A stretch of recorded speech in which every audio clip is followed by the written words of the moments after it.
It's back to the Senate for the mandatory death penalty amendment. New plans in the works for youth and community development. And in sports, India on the back foot against the Aussies in the second test at Perth. Credible, balanced, committed. This is the CBC Evening News. Very good evening to you. I'm Lisa Broom with the CBC Evening News. In our top story tonight, the constitutional amendment to abolish the mandatory death penalty in Barbados is going back to the Senate. And Attorney General Dale Marshall says it will be done very early in the new year. Mr. Marshall says he met with the independent senators whose objection effectively killed the piece of legislation, and he put the government's position on the matter. I hope that the senators will rethink their position, the independent senators. Certainly the plan of the Barbados Labour Party is to reintroduce the bill into Parliament as it currently stands. We don't think that. I've heard the senators, I've heard the independent senators, but this is a policy position of the government, and we think that it's a sensible and practical policy position, and it doesn't infringe the rights of anyone. And the entire suite of legislation, in fact, if anything, it serves to more protect the rights of the accused than previously. Well, last week, Barbados had to submit a report to the Inter-American Court on Human Rights to report on the progress made in removing the mandatory death penalty. We have reported that we have been able to pass 4 of the pieces of legislation, which is still important to them and important to show that we're attempting to comply. I think that we will have satisfied them that we're making progress, which is more than has been happening for the last 10 years. Well, Mr. Marshall made the comments on the sidelines of the annual Barbados Labour Party St. Joseph Christmas Luncheon at Grantley Adams Memorial. Over 400 people, most of them elderly, were treated and entertained at the function. Mr. Marshall says the event has been going for the last 15 years and it was started as a way to reach out to constituents, but it has since turned into a reunion of sorts. It's a remarkable thing because some of these people have not seen each other since last year Christmas. So this is the occasion when they come together. Some of them grew up together. Some of them might have been childhood sweethearts. So really this is just a grand event for us. We could have done a children's party. There's so many other things that we could have done. But I think the opportunity to bring the elderly together in a relaxed environment, treat them to a Christmas meal and enjoy fellowship with them is a success story for us. Health Minister Lieutenant Colonel Jeffrey Bostick says improving the quality of service at the Queen Elizabeth Hospital will be a key focus in 2019. He was speaking during the hospital's annual Staff Awards ceremony at the Lloyd Erskine Sandiford Centre. However, he also stresses that the public needs to show staff more respect. I would also say to the people of Barbados to treat the staff of the QH with some love and some tenderness because they deserve it.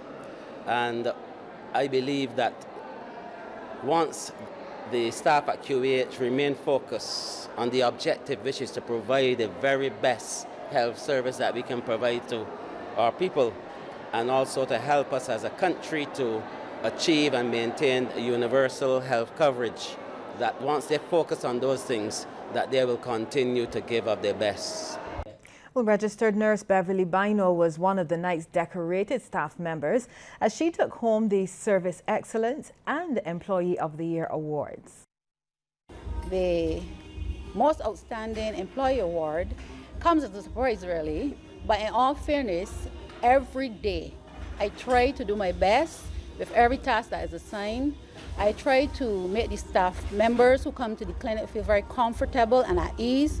We know that when you're sick, you do not want anybody to make you feel worse. You actually want somebody to make you feel comfortable, at ease, and relaxed. And I try on a daily basis to do that. Efforts are underway to give more young people the opportunity to benefit from the Barbados Youth Service. Youth Minister Adrian Ford says his ministry is looking at ways to expand that program. I note that the Barbados Youth Service program has been oversubscribed for the past 10 years. To this end, I will be working with the Barbados Youth Service and other agencies to see how we can develop a strategy to increase the intake in order to respond to the demands of this program. I encourage you to make wise use of the opportunities available to you as our government stands committed to the development of our young people. His comments came at the passing out parade for the September 2018 intake. Of their 77 recruits displayed their skills in drill, song and dance. The youth minister has also pledged his ministry's commitment to the running and the continuation of the program. My ministry will continue to provide resources to ensure that the Barbados Youth Service continues to proactively respond to the changing needs of our young people. I want to recommit to that. We will provide the wherewithal with every sinew of our being, with every drop of our blood, to ensure that this program remains a viable, essential component of the young people and the development of young people in Barbados. Plans will be rolled out next year to stimulate the growth of culture and sports in communities across the island. And this approach is one which Culture Minister John King is hopeful will bear fruit. At the time, he was speaking on the sidelines of his second annual Christmas party for constituents. Many of the little ones and adults enjoyed several performances from local artists as well as dancers.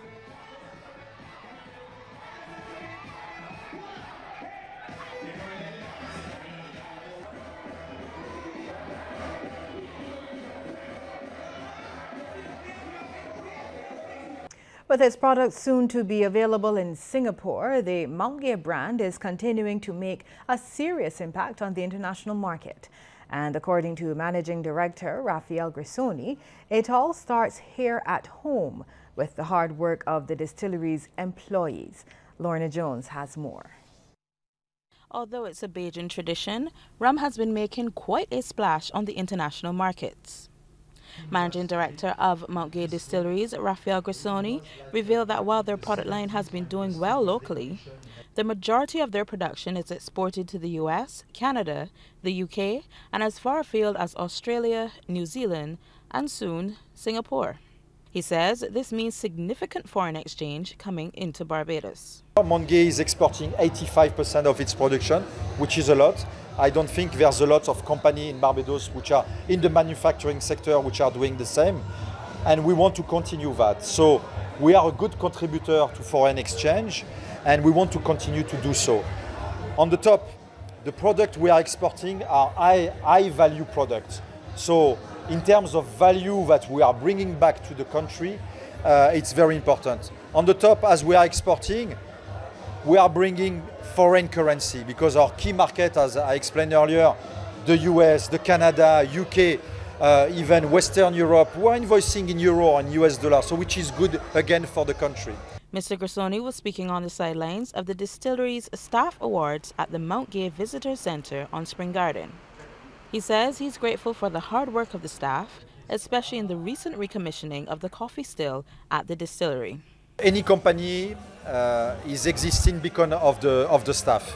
And at Mount Gay, I like to say that we are a family, and the performance of every individual is important. And I have to say that this year, lots of teams overperformed and over-delivered. Employee Junior Phillips was awarded for his 5 years of service to the company. Some days it's be hard, some days it's be easy, but one thing about me, I'm a very dedicated man. From the time I walk to the gate and I see a morning, and I palm my finger, is work. Mount Gay Distilleries currently employs 125 staff members. Lorna Jones, CBC News. Over $60 million in loans have been distributed by the Barbados Agency for Micro-Enterprise, and that's commonly known as Fund Access. That money was given out in the last 20 years. Word of this from the agency's chairman, David Simpson. He was speaking at the 20th Anniversary Awards and Christmas dinner held at the Accra Beach Hotel. In 2018, as at November 30th, the agency has disbursed $5,418,153 in loans for this calendar year, surpassing only 2 other occasions in our history when we surpassed the $5 million mark, which were 2011 and 2012.